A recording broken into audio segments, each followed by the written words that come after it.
Nós estamos conversando ali que não tem mais nada para falar. Porque, na verdade, a gente tem esse sentimento porque o movimento foi coletivo, nós vivemos esse movimento juntos. Então, quando um começa a falar, a gente sabe aquela história, a gente viveu também. Digo, eu ia falar isso, não vou falar mais. A Márcia falou que não tinha mais nada para falar. Eu não sei de onde ela tirou tanta história, mas enfim. Agradecer às entidades por terem lembrado de mim, que estou afastada há muito tempo já da categoria. E dizer da minha honra de estar aqui com esses companheiros que eu tenho um profundo respeito. E aprendi a ter um afeto enorme que a gente acabou construindo nas inúmeras e inumeráveis noites mal dormidas, nos sonhos que a gente tinha e tinha muita dúvida se a gente ia conseguir alcançar. E, na verdade, é um grupo que é tão grande que ontem à noite nós começávamos a pensar, bom, mas está faltando, a gente precisa falar de fulano, fulano, fulano, fulano. Alguém lembrado, nós levamos bem uma meia hora, lembrando de pessoas que não poderiam ser esquecidas aqui, e a nossa lista com certeza não terminou.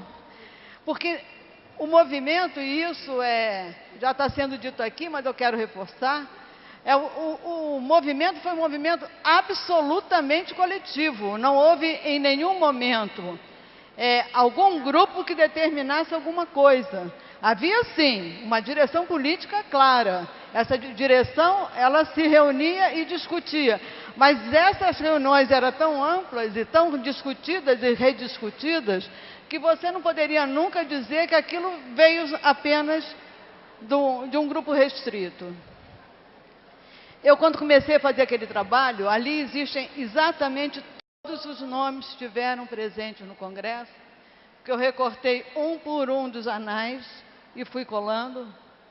E à medida que eu ia passando nos nomes, eu ia relembrando de companheiros, pessoas que eu tenho respeito e afeto, mas fui passando também por nomes que, na verdade, não por uma única vez, chamaram a polícia política para nos prender, para nos criar dificuldades.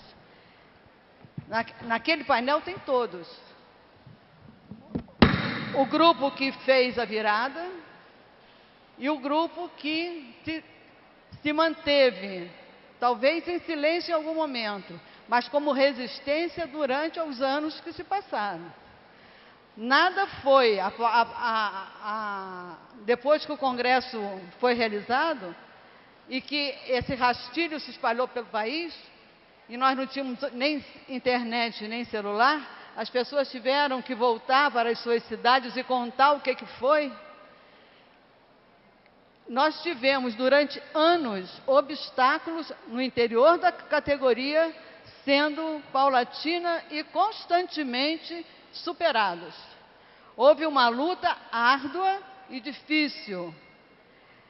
E, obviamente, não vamos pretender que nós temos a hegemonia absoluta desse processo. Obviamente que, em algum momento, a gente conquistou essa hegemonia, conquistou a direção ético-política, né, e teórica dessa categoria. Mas a oposição, os conservadores, a resistência, obviamente aí está. Eu não milito mais na categoria, não sei onde eles estão, mas eu tenho certeza que eles estão por aí.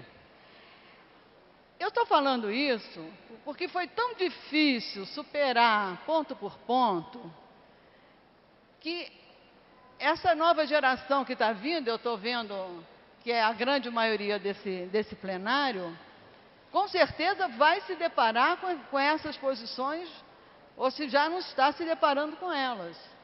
E para se manter, né, essa vitória, essa construção, ela precisa continuar sendo construída. Não há como a gente interromper e dizer, conseguimos. Isso em política absolutamente não existe. A luta política, ela é cotidiana e é permanente.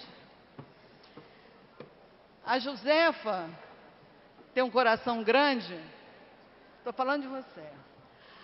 Tem um coração grande e ela esqueceu de dizer para vocês que ela, como presidente da ABS, sofreu um processo dentro da universidade, não só ela, a Alba também.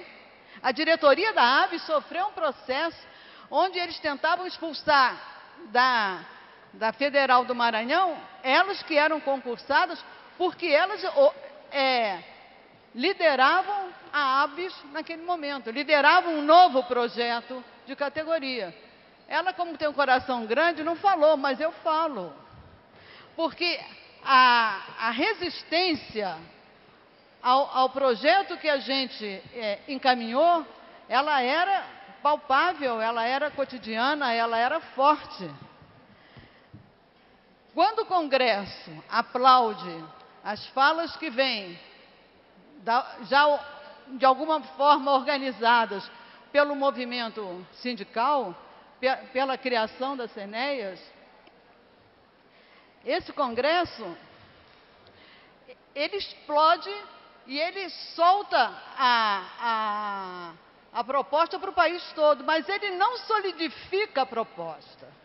A proposta é solidificada nos anos seguintes.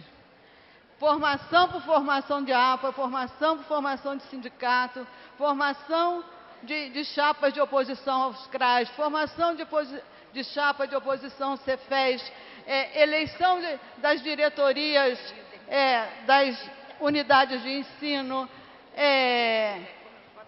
alianças com o movimento estudantil cada vez mais fortes. Nós fomos passo a passo conquistando esse grande espaço que hoje, de alguma forma, a gente tem nas mãos para encaminhar a categoria. E agora eu vou dizer com as meninas, eu não tenho mais nada para falar, eu não consigo ter mais nada para falar, porque senão elas vão dizer que quem não tem são elas, né? Faltam 3 ainda. Na verdade, o que a gente pode deixar, e eu acho que a gente tem que deixar isso aqui. Não vou falar melhor do que todos os que me precederam já falaram. Eu acho que a nível política a questão está posta. A única coisa que eu posso dizer e deixar para vocês, como experiência de uma vivência absolutamente importante, apaixonante, onde eu perdi a Marilda, eu queria falar que Marilda deu uma saída. Mas ela, com o livro dela, que era toda uma outra militância, que não a nossa de organização, nos permitiu sobreviver durante muitos meses. Porque quando a caixa do sindicato ficava vazia, a gente chamava a Marilda dava um curso de graça, o dinheiro entrava, a gente continuava a luta.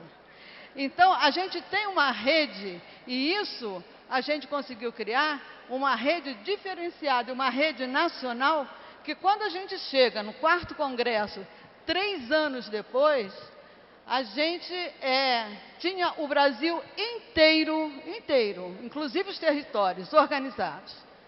O Brasil inteiro foi para o Rio de Janeiro organizado, e eu lembro quando eu fechava o Congresso e a gente apontava para a formação da ANAS no ano seguinte na Bahia, a Bia e Márcia, sentadinha ali no chão, abraçadas aos prantos, porque elas gostam de chorar sempre, abraçadas aos prantos, porque a gente tinha conseguido um sonho que tinha iniciado nesse Congresso.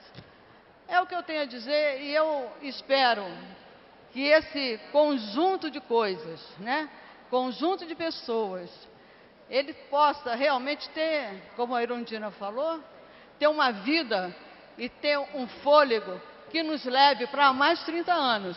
Que não seja apenas uma festa, mas uma relembrança e um novo caminhar. Obrigada.